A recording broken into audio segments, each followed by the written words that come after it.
सभापती महोदय, नीलकमल बोट अपघातामध्ये ज्या 15 लोकांचा आपल्याला दिलं होतं त्याच्याबद्दल जे मंत्र्यांनी उत्तर दिलेलं आहे ते ठीक आहे, ते मला सगळं योग्य मान्य आहे. मला फक्त एवढंच विचारायचं की लाकडाच्या ज्या बोटी सरकार आता मोडीत काढणार आहे त्यांना आणि नवीन फायबर बोटी घेण्यासाठी सांगत आहे, त्यासाठी कर्जाची मुभा किंवा काही उपाययोजना आहे आणि तिथे असं परत अशा दुर्घटना घडू नये म्हणून CCTVची वगैरे काही व्यवस्था करणार आहेत का? अध्यक्ष महोदय, आमचे जुने मित्र मिलिंद नार्वेकरजीने अतिशय महत्त्वाचा प्रश्न विचारला अध्यक्ष महोदय. कारण का ही जी काय दुर्घटना घडली, मी दुर्घटना कशी घडली, केव्हा घडली, त्याच्याबद्दलची कारवाई सगळी डिटेल आहे, पण त्यांचा प्रश्नाचा रोग असा आहे की बाबा पुढे या संबंधित बंदरे खाते म्हणून तुम्ही काय कारवाई करणार किंवा ह्या गोष्टी कशा टाळू शकतात अशी त्यांनी चिंता व्यक्त केली आहे. अध्यक्ष महोदय, ह्या ज्या लाकडी बोटी आहेत जे वर्षानुवर्ष तिथे सुरू आहेत आणि कधी कधी काय होतं सभापती महोदय, त्याच्यामध्ये कॅपॅसिटीपेक्षा जास्त लोक बसवली जातात आणि त्याच्यामुळे त्या पूर्ण एकंदरीत प्रवाशांना पण त्रास होतो आणि अशा दुर्घटना जेव्हा घडतात तेव्हा त्याची नुकसान भरपाई असो किंवा अन्य गोष्टी पण फार अवघड होऊन जातात. अध्यक्ष महोदय, मध्ये गेल्या काही आठवड्या अगोदर ही दुर्घटना घडल्याच्या काही महिन्यानंतर ते संबंधित सगळे जे बोट चालक आहेत त्यांची आम्ही एक बैठक घेतलेली आणि त्यांना आम्ही विनंती केलेली आता ह्या लाकडी बोटीच्यापासून तुम्ही फायबर बोटीकडे घेऊन झालं पाहिजे. एक फायदा त्याचा कसा होणार सभापती महोदय, लाकडी बोटाचे लोक जास्त बसले असल्यामुळे ते गेटवे ऑफ इंडिया ते अजंता, गेटवे ऑफ इंडिया ते अलिबाग जाईपर्यंत त्यांच्या फेऱ्या कमी होतात. उद्या बोट लाईट असेल तर ते जास्त फेऱ्या करू शकतात, त्यांचं उत्पन्न पण वाढेल. या गोष्टी त्यांच्याशी बोलल्यानंतर त्यांनी त्या बाबतीमध्ये काही चिंता व्यक्त केली, जी सन्मान्य सदस्यांनी पण व्यक्त केली की बाबा त्यांना आर्थिक तुम्ही कशी मदत करू शकता डिपार्टमेंट म्हणून अध्यक्ष महोदय, ह्या बाबतीमध्ये त्यांची मेन चिंता असते त्यांची डिझेलचा खर्च. म्हणून मी स्वतः आमचे मुंबई बँकेचे आमचे जे चेअरमॅन आहेत प्रवीण दरेकरजी त्यांच्याशी मी बोललो. आपण एक स्कीम योजना तयार करून या संबंधित जे काही बोट चालक आहेत त्यांना लाकडेपासून फायबरपर्यंत किंवा अजून ताकदीची बोट आणण्याच्या दृष्टिकोनातून जे आर्थिक पाठिंबा आहे किंवा आर्थिक जी मदत आहे ती देण्याची तयारी पूर्ण पद्धतीने आमच्या डिपार्टमेंटची आहे. आम्ही त्यांची मानसिकताही तयार करतोय, सकारात्मक पद्धतीने तेही विचार करतायत. आमचा हाच प्रयत्न असेल सभापती महोदय की भविष्यामध्ये अशा दुर्घटना घडू नये. तिथे जे काही बोट चालक आहे, ज्या काही बोट वर्षानुवर्षी चालवतात ते त्यांनाही अजून त्यांचं उत्पन्न वाढेल कसं हे बंदरे खाते म्हणून आम्ही लक्ष घालतो आहे. भाई जगताप, एक चांगला प्रश्न आणि खरं तर ही जी सेवा आहे ती इंग्रजांच्या काळापासून त्याच्या अगोदर अगदी 2-250 वर्ष झाली ही सेवा चालू आहे, आजची नव्हे. आणि हे खरं आहे की जास्तीत जास्त भर हा लाकडी बोटींवर आहे. त्याला अनेक कारण आहेत, पण हा निर्णय ह्याचं स्वागत करू. योगायोगाने इथे आपण गेटवेचा उल्लेख केला, हा सगळीकडेच प्रश्न आहे. कारण जिथे जिथे आपण टुरिझम वाढवण्याचा प्रयत्न करतो तिथे सगळीकडे हा प्रश्न आहे. अगदी मालवणमध्ये सुद्धा आहे, आपल्याला माहीत आहे. त्याचं स्वागत करत असताना इथे जी संस्था आहेत आणि इथे जे बोट चालक आहेत, मालक आहेत, माझी युनियन आहे तिथे, आणि त्यामुळे माझी विनंती राहील याच्या अगोदर अशा पद्धतीने मेरीटाईम बोटाबरोबर अशी एक हे झाली होती, 1-2 वेळा ह्या झाल्या होत्या अशा बैठका. आणि मीनाक्षीताई ज्या वेळेला बंदरे खात्याच्या ह्या होत्या कोकणातल्या आहेत तर ती काळजी होतीच, आणि त्यावेळेला सुद्धा एक अशा पद्धतीची बैठक झाली. दुर्दैवाने पुढे त्याच्यावर पाऊल उचलण्यात आलं नाही. हे जे म्हणतात आहेत ते खरं आहे मिलिंदचं म्हणणं की ह्या आधुनिक बोटींकरता लागणारं जे अर्थसहाय्य आहे तो फार मोठा कळीचा मुद्दा आहे. आणि म्हणून माझी विनंती राहील शासनाला, हा सगळ्यांचा प्रश्न आहे आणि हा सगळ्यांच्या आयुष्याशी असलेला प्रश्न आहे.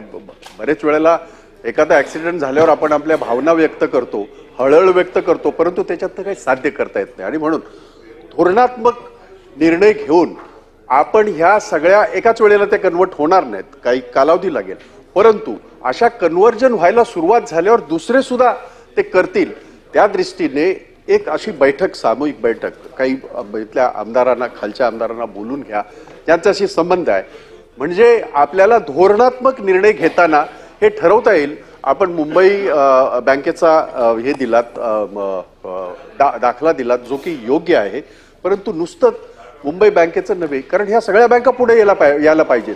नॅशनल बँका सगळ्या पुढे यायला पाहिजे, कारण आपण सुरक्षेच्या दृष्टीने म्हणतो. आणि म्हणून अशा पद्धतीची एखादी बैठक या संदर्भामध्ये घेऊन शासनाचं धोरणात्मक त्याचं धोरण ठरवण्याच्या दृष्टीने आपण प्रयत्न करणार आहात का?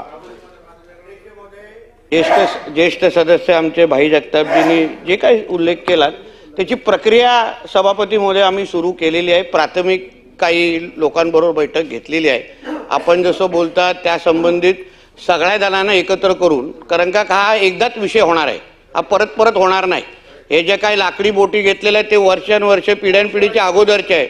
आत्ता आपण जे करणार आहोत ते ह्याच सरकारच्या कालावधीमध्ये होईल अध्यक्ष महोदय, ते ह्याच मुख्यमंत्रीजींच्या नेतृत्वाखाली होईल. आणि आपण एक अतिशय सकारात्मक पद्धतीने ज्या बोटींमुळे त्यांचं आर्थिक ते सक्षम पण होतील, ते बोटी एकंदरीत दिसायला पण भाई जगतापजी चांगले असतात. कारण का आपण आता जेव्हा गेटवे ऑफ इंडियावर उभं राहतो तुम्ही बघा सगळे त्या लाकडी पद्धतीच्या बोटी असतात. म्हणून जिथे जिथे आता त्यांनी मुंबई बँकचा उल्लेख मी केला, नॅशनलाइज बँक बसेल, कोणी असो, सगळ्यांची चर्चा करण्यात येईल. जिथे जिथे त्यांना इंटरेस्ट रेट कमी आपल्याला जिथे मिळेल, जेणेकरून त्याही लोकांवर आर्थिक भार होता कामा नये. तो MMB असो, बंदरे खाते असो, त्या पद्धतीने निश्चित पद्धतीने प्रयत्न करू. तिथे कुठेतरी कमी पडलो तर मिलिंदजीकडे परत फोन करून काहीतरी विनंती करता येईल. अमित गोटे महोदय, मला माननीय मंत्री महोदयांना प्रश्न विचारायचा की या ॲक्सिडेंटमध्ये स्पेसिफिक जी कंपनी होती, जी मॅन्युफॅक्चरर कंपनी होती, त्या कंपनीची आपण चौकशी केली का की नेमकं ती बोट अनकंट्रोल का झाली? अध्यक्ष महोदय, या संबंधित FIR ही पोलीस स्टेशन कुलाबा पोलीस स्टेशनमध्ये झालेला आहे. त्यांची चौकशी सुरू आहे. नौदल विभागातून पण अपघाताची स्वतंत्र चौकशी सुरू आहे. तसेच बंदरे खात्याच्या अंतर्गत एक मुख्य बंदर अधिकारी पण चौकशी करत आहे.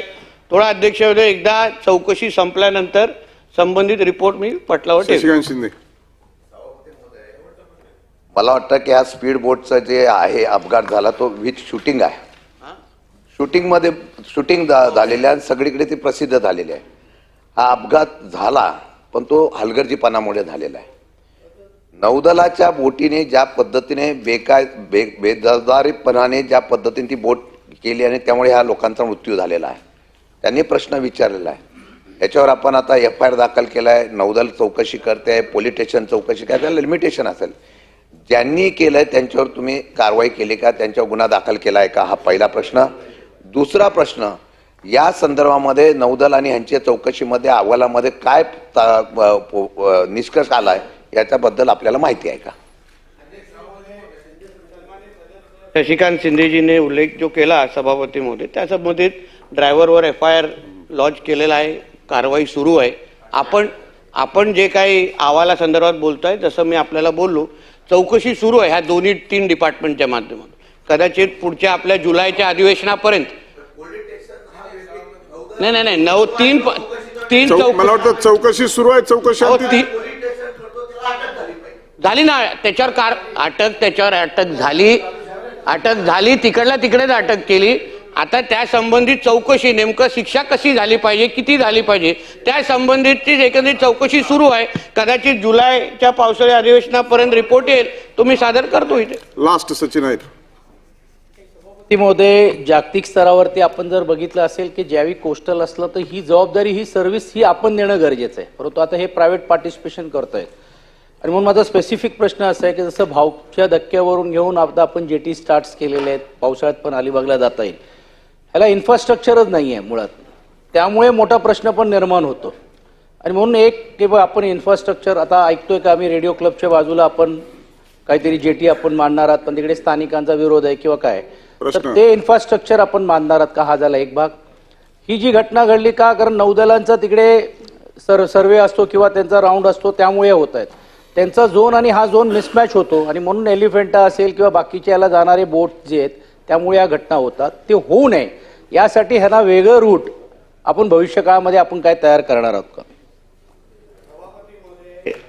आमचे मित्र सचिन आयरजींनी जो काही विषय का उल्लेख केला, एक तर इन्फ्रास्ट्रक्चर संदर्भात मी सभासदांना मी विश्वास देतो, डिपार्टमेंट म्हणून आम्ही येणाऱ्या या 5 वर्षामध्ये इन्फ्रास्ट्रक्चर संदर्भात ऐरजी कुठल्याही पद्धतीची तक्रार राहणार नाही अशा बाबतीची प्लॅनिंग आमच्या डिपार्टमेंटच्या बाबतीमध्ये सुरू आहे. त्याच्यामध्ये ती रेडिओ जेटी आहे आणि ती पण इन्फ्रास्ट्रक्चरला मदत करणारीच आहे. तिकडला ट्रॅफिक डिकंजेस्ट झालं पाहिजे, कमी झालं पाहिजे, त्यासाठी आहे. तिथे कोणालाही अडचण, आपल्याकडे हेरिटेज कमिटीचा रिपोर्ट आपण घेतलेला आहे, ट्रॅफिक कंजेशनचा रिपोर्ट घेतलेला आहे. सगळे रिपोर्ट घेतल्यानंतर सभापती महोदय आपण पाऊल टाकतोय. आणि दुसरा मुद्दा जो त्यांचा आहे तो अतिशय योग्य आहे. भविष्याच्या दृष्टिकोनातून अशा कुठल्या अपघात होणार नाहीत या बाबतीची पूर्ण काळजी डिपार्टमेंट म्हणून आम्ही निश्चित पद्धतीने घेऊ. प्रश्न क्रमांक 5 839 अमोल मिटकरी.